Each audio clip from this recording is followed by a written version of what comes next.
Welcome to Landwards, the podcast for the land-based engineering community, brought to you by the Institution of Agricultural Engineers. Hello and welcome to the Landwards podcast. I'm your host, Andy Newbold, and I am joined today by Eric Hansotia, who is the CEO and Chairman of AGCO. So, Eric, it's a great honour to welcome you today. Thank you for joining us, Eric. Well, I'm just thrilled to be here with you today, Andy. We're not used to such high-profile international guests on the Landwards podcast for the institution in the UK, but it's a great opportunity, and we're very grateful. So let's start from the top. You know, we're a professional body, the Institution of Agricultural Engineers, all about our members, and we're engineers across the widest possible spectrum in the land-based industries. AGCO have made a lot of their farmer-first strategy. So what does that mean regarding technology and innovation for farmers? Because obviously that's our end game as engineers. What does that mean? Well, it's essentially a mindset. You know, we describe it as a strategy, it's a culture, and it's a mindset. And so the way I would describe it is different companies are wired differently. The way we're trying to orient our organization is to start with the farmer first, understand the agronomy of their crops, understand the economics of their farm, and then understand the pain points or the opportunities on the farm as seen through the farmer's eyes. Then, once we understand those pain points, now we can start the innovation process. The opposite of that is maybe a technology out company where we are kind of inside brewing up technology, and then we go look for a problem for which it could solve. Our farmer first approach, when we start with the farmer problem, we then try and say, what is the simplest, lowest cost, easiest to use, most reliable, best payback for the farmer solution to these pain points? And I got to tell you, when I spent a lot of time with farmers, I grew up working on a dairy farm in Wisconsin, and I still try and interface with them a lot. The enjoyment you get out of being with a farmer and having them feed back to you, wow, you just solved a really hard problem for me. You made me more productive. You made me more profitable. You gave me back some of my time. It's some of the most rewarding things that we can do. And as I talk with our engineers, they love it. So that's what Farmer First is all about. It shows up in how we've wired the organization in terms of our business model. We are one of the only companies, we're the only company in the industry that serves all farmers. So in addition to selling our new machines, Fendt, Massey Ferguson, Valtra, to farmers, we also have a whole retrofit channel. So we'll sell a technology module that a farmer can put on their existing machine. Take a 5-year-old brand X or an 8-year-old brand Y planter or sprayer and add a module onto it that gives it new capability, new intelligence. And then finally, the other element that I would highlight is Farmer Core. It's our different strategy to go to the market, where we take the dealership to the farmer and do the service on the farm instead of having the dealer come to the farm. Now, this is early days, we're just starting it, but engineers can be solving problems there too by all the digital tools that we use to interface with the dealer and the customer. So lots of different activities, but it all starts with our farmer. And that's a great approach. Just think about AGCO. How does engineering and innovation fit into your overall strategy? Well, it's right at the heart. You know, our vision is to become the trusted partner for industry-leading smart farming solutions. We established that when I was able to have the great fortune to take over the leadership role. And we as a leadership team huddled up and spent a few months saying, where do we want to go? That's where we wanted to go. We set that vision, essentially a flag to the industry that says that's the position we want to play. In order to back that up, we've increased our engineering spend by 60% since I took over. We've invested in 6 tech companies. We just closed the largest ag tech deal in the history of our industry with forming a joint venture with Trimble to boost our tech stack even further. I was just over in Finland a couple of weeks ago, and we opened our new clean energy lab.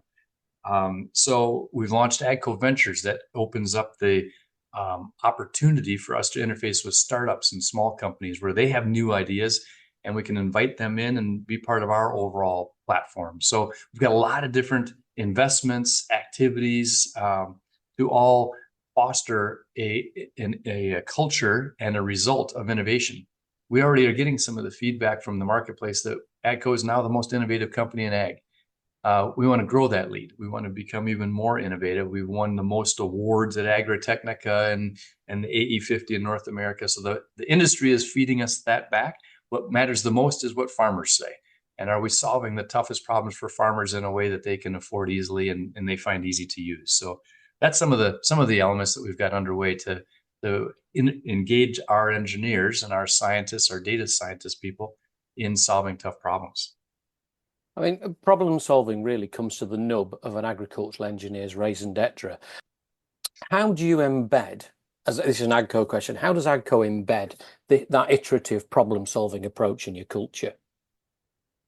Well, essentially what we're trying to do is get our technical people, our engineers and our data scientists, and all that, as close to farmers as possible. So we've put a lot of our innovation centers right in farm country, all around the world. We've invested in some model farms. We've got labs and prototype shops within our innovation centers that makes it easy for an engineer to have an idea in the morning, make a prototype, take it out onto the farm and test it, find what's right and what's wrong, come back and adjust.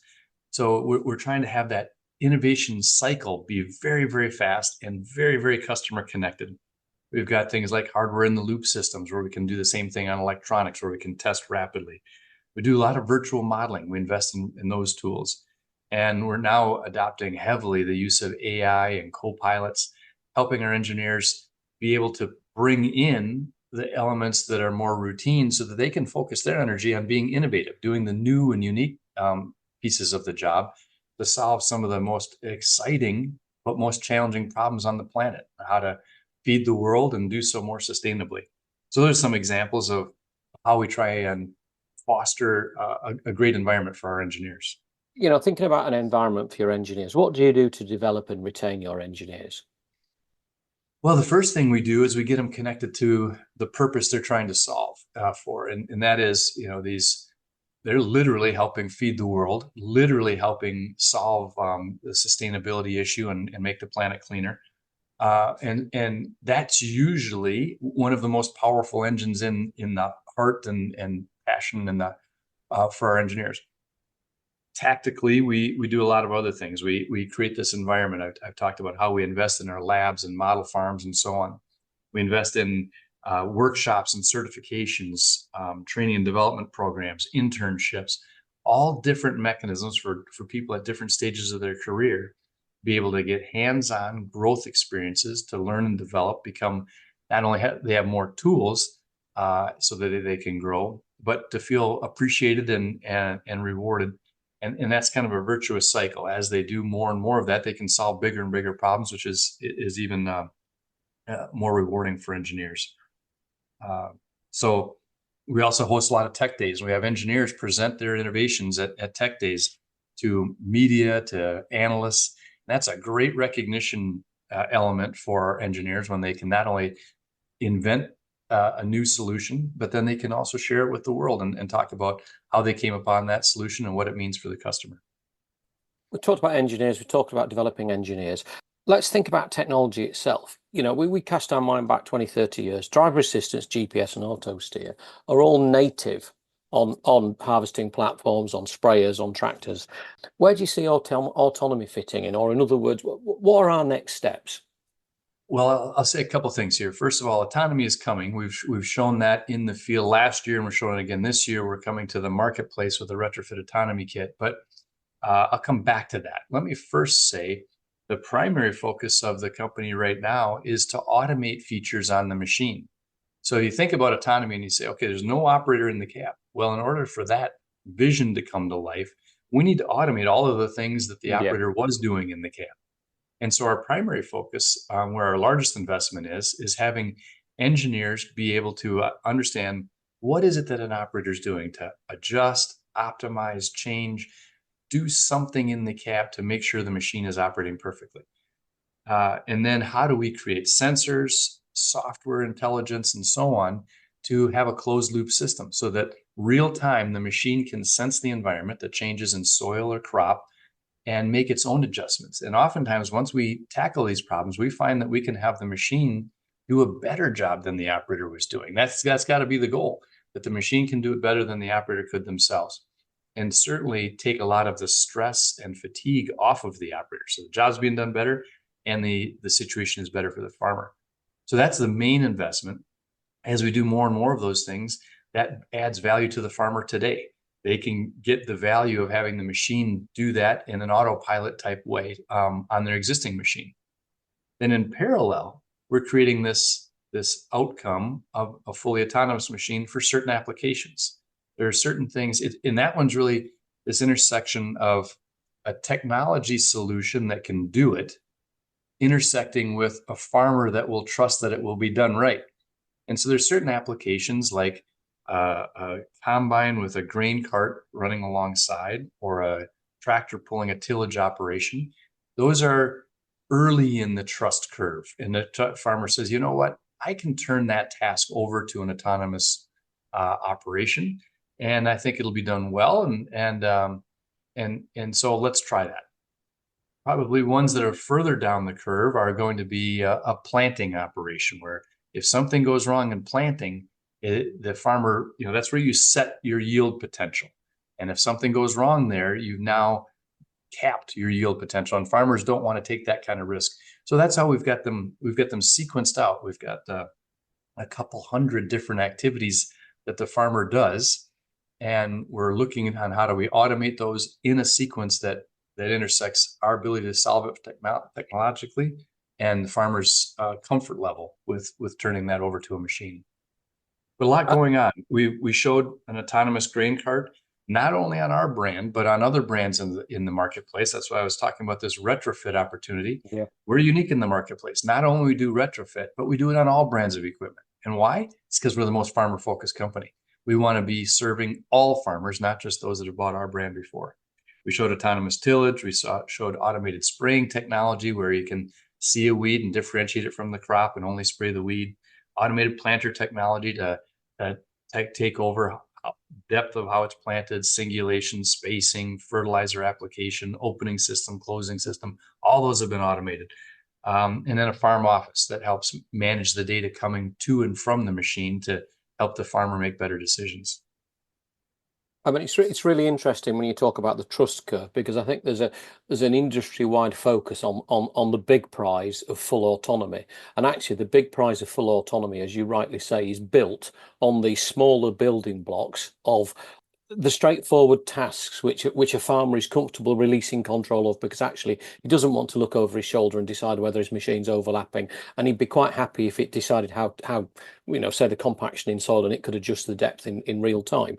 Whereas other things, as you say, the planting potential or yield potential on the base of planting, that maybe not comfortable with for now, but taking someone on that journey rather than going, right, fresh out the box, here's an autonomous tractor, which actually that's great, but maybe I don't trust it, and I certainly don't trust it for my planting and my drilling. That's a really, really interesting sort of observation there, because I think, certainly in my role, when I look in the media in agriculture, we have a focus on things coming out of the box and replacing tractors and replacing drivers, rather than a focus on what people are happy to trust to let go of, which is a very different distinction, isn't it? Yeah, we think it's going to be a step-by-step evolution, and different farmers are going to find comfort and value in different elements of their farm. And so that's how we're viewing it. And it's an evolution. For a typical farmer only has 40 chances to plant a crop and harvest a crop over their career. They don't want to get one of those wrong. You've read the same book as me, Mr. Buffett's. What about fossil fuels then? Because we're quite politically in the Western world, we are obsessed with carbon footprints. Diesel, because of the Dieselgate scandal in Europe, in cars is certainly dirty diesel, and there's still a challenge with far from home mobile work equipment, which pretty much is exactly where your product portfolio fits.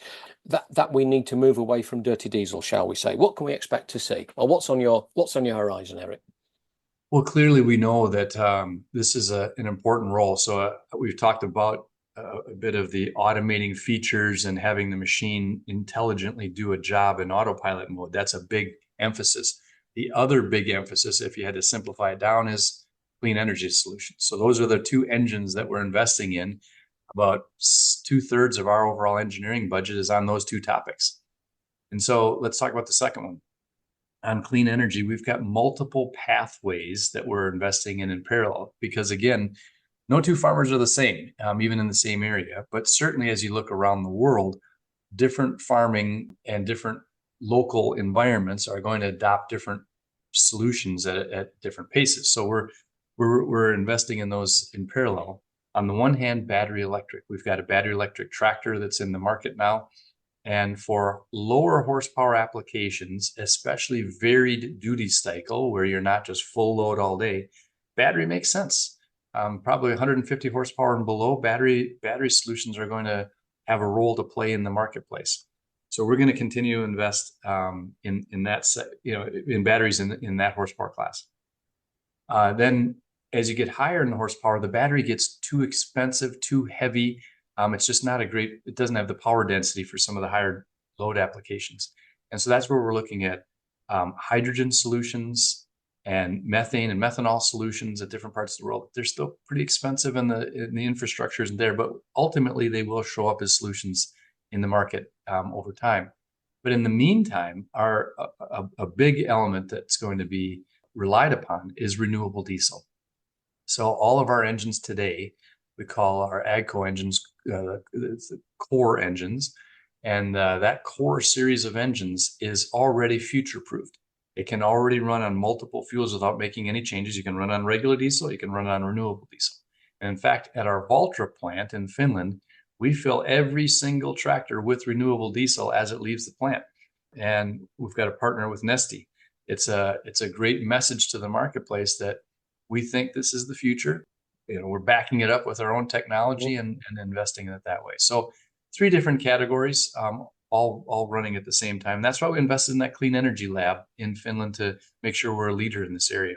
No, that's great. And again, as engineers and as agricultural engineers, as you said earlier, one of the great pleasures is dealing with society's big challenges and big problems. Where do you see, within that context, where do you see AGCO's direction of travel, and how do you see, it was a 2-part question, how do you see agricultural engineers fitting into that? Well, as probably your listeners know, I'm an engineer by training as well. And this is one of the things that drew me to this industry. I grew up working on a dairy farm and understand farmer problems. And I went to school for innovation. And so my whole career has been at this intersection of innovation, solving really important farming problems. Why?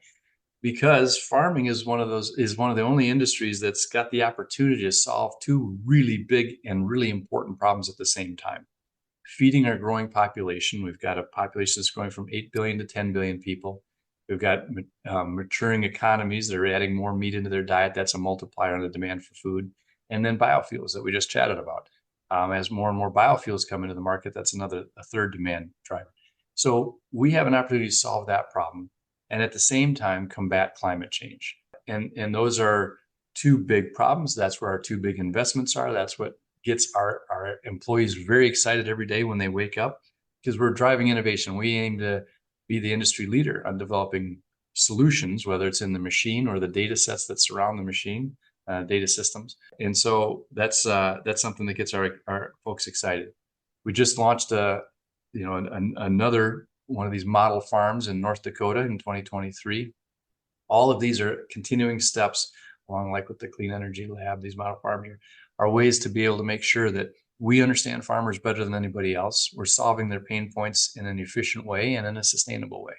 And that's what gets our employees up in the morning and very passionate about the work that they're doing. No, that's absolutely great. So from one agricultural engineer to another, let's close by give us some words of encouragement which you'd offer to young engineers who are embarking on a career in this exciting industry. Well, what I tell our employees and anybody that's in the category that you just described, I'd say maybe 3 things. I like to talk in 3s. And so the first one I'd say is really start with learning about the farmer. Learn about the agronomy of how a plant grows, what goes right and what goes wrong, and what are the decisions that a farmer needs to make, and where are the issues there. Understand farmer economics. Where do they make money? What's challenging for them? What's risky for them? And out of that, what are their pain points? Really immerse yourself. Throw all your energy into learning as much as you possibly can. Talk with farmers, read about them, listen to podcasts, things like that. There's lots of ways to learn. Number 2, deliver excellence. One of the things I advise people is Don't try and have a career map. Say, I want this job, then that job, then this job. In whatever job you're in today, figure out how to deliver excellence. Create a breakthrough. Create an innovation that does a task that could never be done before, or cut the quality issues in half, or have the cycle time could be cut in half. Whatever it is, whatever you're working on, create a breakthrough. Then you typically what happens is you get larger responsibility after you've done something impressive like that. You do that, you create another breakthrough, create excellence again, and suddenly you have many, many doors opening for you. You don't have to worry about a career map. Just put your head down and deliver solutions to the problems that you learn from the farmer. So that's number 2. And number 3, stay flexible. There's new tools coming online all the time. Right now, we're talking a lot about generative AI and the tools that are in that category. That's today's new tool set. In a couple of years, there'll be another one. Always be learning. Be a lifelong learner. Stay flexible on how you approach things. And as you do that, as you stay flexible, as you're generating excellence, make sure that you're working in a team-oriented way. Work cross-functionally with those around you. Be known as the person that not only is generating excellence, but everybody wants to be on that team. You want to be on your team because not only do you do great things, but you're enjoyable to work around. You listen to those around you. You build a better, stronger team. As you do that, and you progress through your career, the best and the brightest want to be with you. They want to be right alongside you on your team, and that's a force multiplier. I think that's a secret sauce tip I would give to anybody. It's not that complicated, but when you look back, it's incredibly powerful.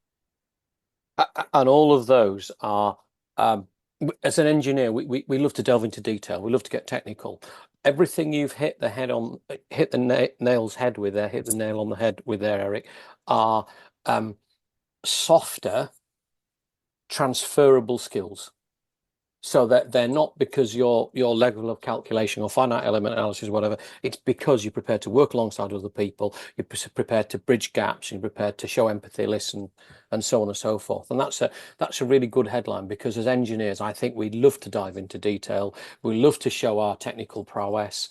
And actually, as you say, to get people who want to be around the table and you want to be around the table with them, you've got to be open, friendly, welcoming, and recognize those softer things. So I think there's some great headlines, if I'm absolutely honest.